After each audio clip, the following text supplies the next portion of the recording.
Preview sur le jeu Spark Riders 3000, c'est parti.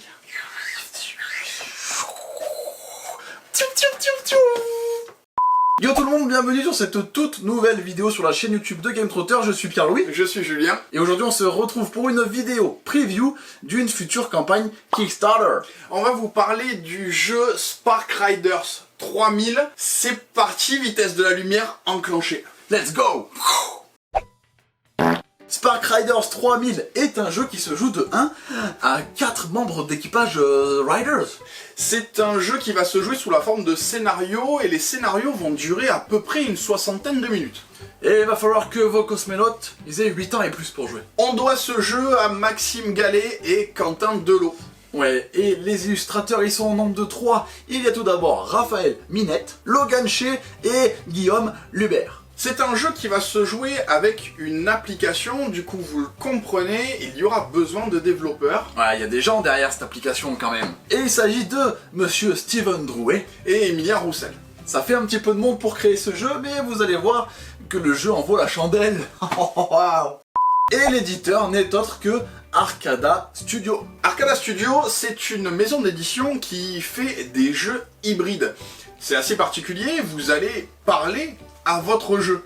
Vous êtes pas fou, c'est normal, vous pouvez parler à votre jeu. Et ça c'est grâce à l'application dont on vous a dit juste avant qu'elle existait. Évidemment, ce qu'on vous présente, c'est une toute nouvelle manière de jouer.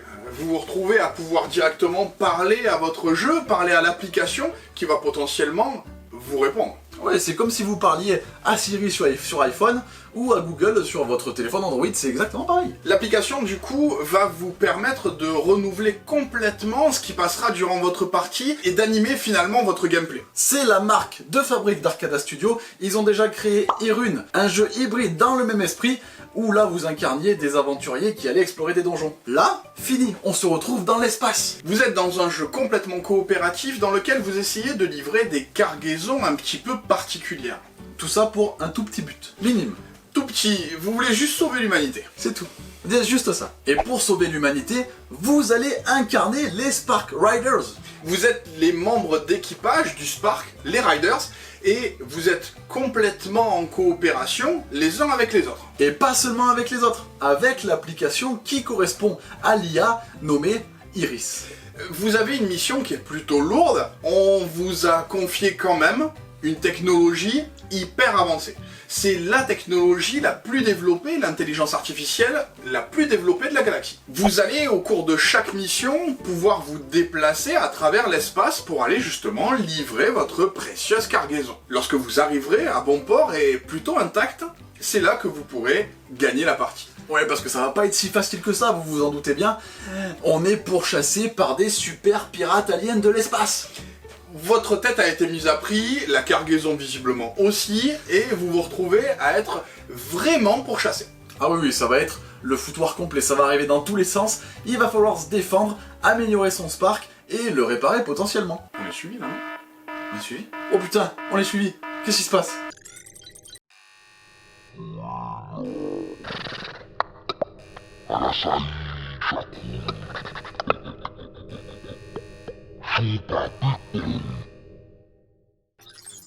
Eh ben on n'est pas dans la merde. T'as compris un triste mot de ce qu'il a dit?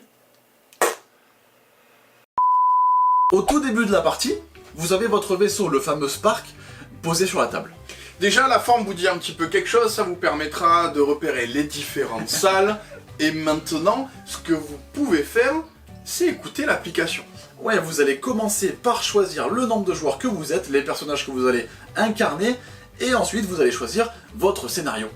Iris va vous indiquer les différentes manières de positionner le blindage, les différentes salles, savoir si elles sont toujours intactes, vos propulseurs, à quel point ils vous propulsent.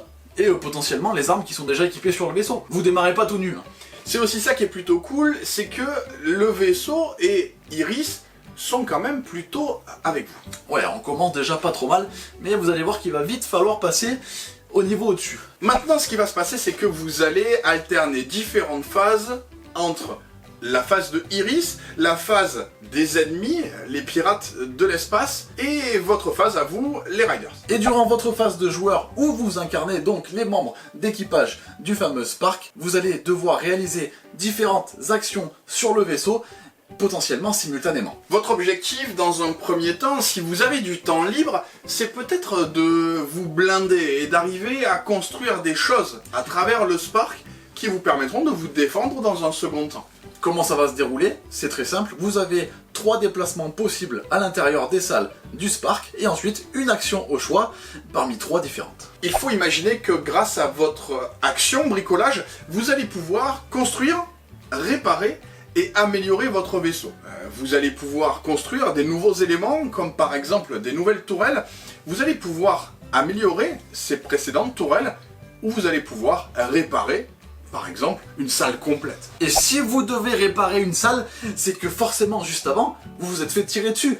Donc vous allez forcément pouvoir riposter avec l'action de tirer, tout simplement. Vous allez croiser différents types d'environnements durant votre voyage, et il vous faudra potentiellement piloter. Et oui, vous allez traverser l'espace. Il se passe rien, c'est cool.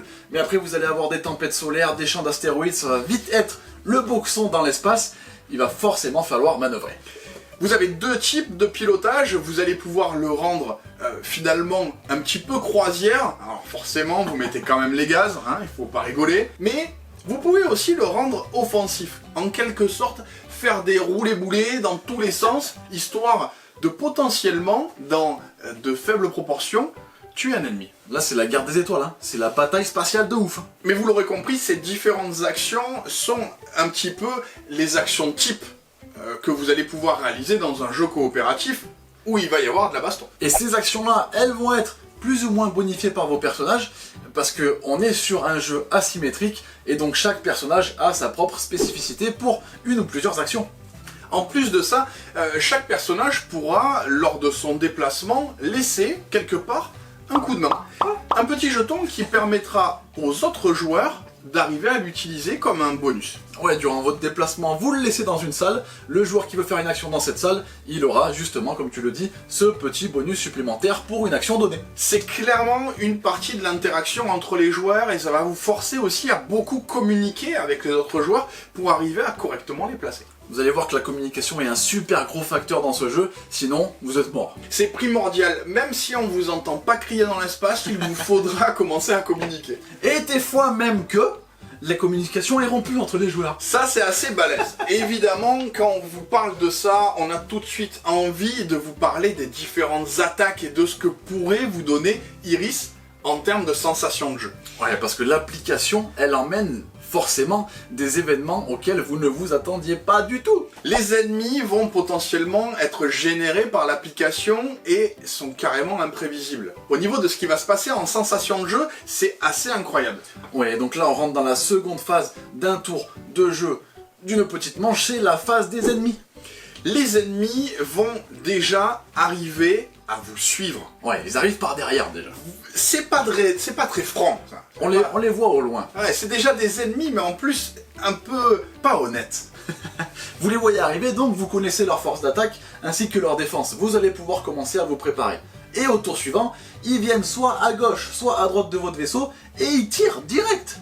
Ils cherchent pas à comprendre, ils tapent dans le tas, et on va vous dire justement à quel endroit ils vont tirer. Iris va vous expliquer que ça peut être à l'avant, ça peut être au milieu et ça peut être à l'arrière. Et là va devoir intervenir votre blindage, il va bien falloir l'avoir construit avant, sinon ça va être très compliqué, parce que si vous avez des touches, vos salles elles prennent cher et potentiellement il va falloir larguer les modules du Spark. On vous a dit comment vous gagnez. Pour le moment, vous vous dites oui, tout va bien, on sait, on doit livrer. On livre les colis, on vous a pas dit que vous aviez des multiples manières de perdre. Ah oui, non, parce que bien évidemment, si vous perdez les 2 propulseurs qui vous servent à avancer, c'est perdu. Vous naviguez dans l'espace forever, forever, ever. Le cockpit, bon, c'est juste votre salle de pilotage. Vous la perdez, c'est perdu. Forcément. Et après, le cœur du vaisseau, le Nexus, s'il explose, bah vous êtes réduit en poussière. Hein. Une fois que vous arrivez à bon port, vous n'êtes pas intact. Clairement, votre vaisseau, il est en miettes. Vous avez tiré les propulseurs jusqu'au bout, histoire de vous dire, finalement, ah, on y est. Pile poil, parce que les propulseurs, ça va être une action de votre tour de jeu, il va falloir aussi les régénérer pour pouvoir avancer. Et cette action-là, de déplacement, c'est Iris qui va vous indiquer justement à quel point vous allez avancer. Vous avez comme indicateur sur votre téléphone, votre tablette, l'application en elle-même, vous allez voir votre vitesse. Vous allez voir comment se trouve votre vaisseau, dans quel état il est, dans quel état de conservation, en quelque sorte, il est. Donc ça c'est la phase d'Iris, et l'application gère en temps réel justement vos dégâts, l'avancée de votre vaisseau, le chemin qu'il vous reste à parcourir, l'endroit dans lequel vous vous trouvez, si c'est un champ d'astéroïdes, etc., etc. Vous avez également votre partie de dialogue avec Iris et vous qui communiquez, lancez un nouveau tour et le bouton des paramètres. Vous avez l'impression que ça va trop vite. Comme on vous le disait, vous vous trouvez à pouvoir revenir dans le texte et reprendre tranquillement les différentes phases qui ont été lues par Iris. Et cette petite boîte de dialogue, vous allez voir que vous allez forcément vous en servir, parce qu'à chacune de vos actions, possiblement, il va falloir que vous parliez à Iris en direct. Si jamais vous parvenez, lors de tirs, à détruire un ennemi, il faudra le signaler justement à Iris, et il faut la mettre au courant. Et ça va être ça pour à peu près toutes vos actions. Lorsque vous allez faire un pilotage offensif, vous allez dire pilotage offensif niveau 3, terminé. Ce pilotage, vous l'avez vérifié en fonction de dés que vous aviez précédemment lancés. Les dés vont vous indiquer justement à quel niveau vous allez faire et entreprendre votre pilotage. Vous allez voir que c'est un jeu qui résout toutes ces actions grâce à des dés. Et forcément, dans un jeu de dés, vous allez sentir la tension de la tentative. Est-ce que c'est ce qu'il faut faire au bon moment? Est-ce que c'est la meilleure idée de lancer ce dé-là? Ouais, parce qu'à tout moment, avec le stress, le manque d'outils, etc., bah vous réussissez pas votre action, quoi. Votre but, c'est d'optimiser tous vos lancers et d'essayer de mettre toutes les chances de votre côté. Coup de main, utilisation de votre personnage de meilleure manière et potentiellement vous préparer avant. La plupart de vos dés vont vous permettre de récupérer des crédits, la monnaie du jeu, des petits cristaux, et au milieu de votre vaisseau, vous avez un distributeur. Vous allez du coup donner ces petits cristaux en genre d'offrande à Prosperity, et paf, elle vous donne différents objets. Ces différents objets vont toucher justement aux différentes actions, la vitesse, le tir et potentiellement le bricolage. Vous allez avoir des objets qui sont à usage unique, qui sont un petit peu puissants, et vous allez avoir des équipements que vous allez pouvoir garder tout au long de la partie pour justement améliorer d'autant plus vos actions. Spark Riders 3000, c'est un jeu narratif. Vous allez vraiment vous raconter une histoire. Vous participez complètement à l'immersion et vous êtes vraiment un Riders. Carrément, et en plus ils ont réussi à incorporer dans le jeu des mécaniques qui rentrent vachement bien avec ce système-là. Si on prend comme exemple la mécanique du bricolage, Carrément. qu'on a trouvé excellente, Ouais. vous allez vous retrouver à, dans un premier temps, lorsque vous détruisez des vaisseaux, pouvoir récupérer en quelque sorte des pièces détachées. Ouais, vous aspirez votre vaisseau et il aspire les pièces détachées des vaisseaux ennemis, et du coup vous allez vous en servir de composants pour améliorer votre vaisseau. Et vous avez des cartes qui vont représenter les différents éléments que vous allez pouvoir construire ou améliorer. Et la mécanique elle est très cool parce que vos composants ils sont recto verso, d'un côté vous avez justement ces composants que vous récupérez, et de l'autre côté vous passez à la phase de construction. Et en gros ça fait un système de timer pour votre construction. Vous allez passer plus ou moins de temps en fonction du nombre de dés et du nombre d'essais que vous allez faire pour construire les différents éléments. C'est-à-dire que potentiellement vous allez vouloir reconstruire une salle du vaisseau parce que oui c'est possible si elle est détruite, mais ça va vous coûter beaucoup de composants et donc beaucoup de temps si vous n'arrivez pas à bien faire des bons jets de dés. Ça prend hyper longtemps quand vous êtes vraiment mal équipé. Et du coup on a ce côté coopération qui va être super important parce que vous allez pouvoir reconstruire potentiellement une salle à deux et vous filer les petits coups de main qui vont être très importants. Vous l'aurez compris, dans Spark Riders 3000, vous allez avoir une tâche qui est de livrer ses colis, mais qu'elle est loin d'être facile. Déjà, ça, c'est un des éléments qui nous a plu. C'est pas un jeu coopératif sur lequel on roule vraiment dessus. Ah non, non, vous allez voir que le jeu va vous mettre plein de bâtons dans les roues, que vous avez les événements aléatoires qui vont arriver dans tous les sens, des communications qui vont être interrompues, etc. Ça va être vite le dawa. Au niveau tension et au niveau stress, on y est vraiment. Et Oui. c'est là où c'est super cool. Parce qu'il y a une vraie montée en puissance. On se retrouve au début à se dire « Ah mais c'est cool, il n'y a rien, Ouais. personne ne nous suit » ou un mec qui nous suit, qu'on a fini par larguer parce qu'on a fait un pilotage de vitesse plutôt réussi. Et t'arrives en fin de partie, t'es... Comment on a fait Comment on a fait? Il y a de la fumée partout, il y a des salles qui manquent, les propulseurs ils sont ras, mais rasés. Ah, et c'est là que vous voyez que la progression dans le jeu elle est folle, parce qu'au début tout va bien et à la fin, c'est passé à ça de réussir la mission. Mais vraiment, hein, vraiment. On aura la sensation aussi d'un tower defense. On est vraiment à l'intérieur du vaisseau, en train de bouger sur les différentes salles, pendant que les vaisseaux adverses vous encerclent. Ils vont essayer justement de faire un maximum de dégâts et simplement de vous empêcher d'arriver. Vous êtes bloqué, hein, vous êtes dans le vaisseau, il faut avancer. Votre seul moyen, ça va être de vous défendre. Sans oublier de prendre en compte le paysage dans lequel vous évoluez. Les astéroïdes, les tempêtes solaires, qui vont interagir avec les différentes actions que vous allez pouvoir améliorer ou carrément ne plus faire. Des fois, le pilotage, vous pouvez plus. Au niveau thématique, on s'y retrouve complètement. Ouais. On est vraiment à l'intérieur du Spark, on est vraiment des riders pendant les 60 minutes de jeu, et Iris participe grandement à notre fantasme de science-fiction. On est dans un film, on est à l'intérieur même du vaisseau. Ça peut être un petit peu barbant d'avoir une application lorsqu'on joue à un jeu de société. Il y a beaucoup de gens qui aiment pas. Moi, j'aimais pas au début, mais maintenant ça va mieux. Et là, elle se fait quand même assez discrète alors qu'elle est présente. C'est un petit peu contradictoire comme phrase, mais je vous jure que c'est comme ça que ça se passe. Et elle est ultra efficace parce qu'elle nous tient en haleine tout au long de notre scénario, quoi. Il y a vraiment des montées en puissance, il y a vraiment des rebondissements. Elle est capable de nous positionner un petit trailer bien sympa. Ouais. On a énormément de références, ou en tout cas, nous, on se fait plaisir à jouer dans le spatial. Et ce thème du spatial, qu'on aime tout particulièrement, déjà ça part bien, s'imbrique totalement justement avec ses mécaniques. C'est aussi ce qui est extrêmement agréable, Ouais. on a l'impression que tout est justifié. Bien qu'on soit sur du lancer de dés, au niveau thématique, ça correspond bien. On est quand même dans l'urgence, on tente de prendre des risques, le jeu reste globalement accessible aussi. Ouais, Par carrément. cet effet-là, puisqu'on va se retrouver à ne pas pouvoir faire absolument tout comme on le souhaite et donner un effet leader à ce côté coopératif. Il va falloir rattraper les mauvais lancers de votre coéquipier, ou vous allez le féliciter d'avoir fait le meilleur lancer de sa vie. C'est ça qui est cool aussi, c'est que vous n'allez pas pouvoir tout faire alors que c'est la bérésina autour de vous. Il va falloir faire des choix potentiellement critiques, sacrifier des salles, sacrifier du matériel, etc. etc.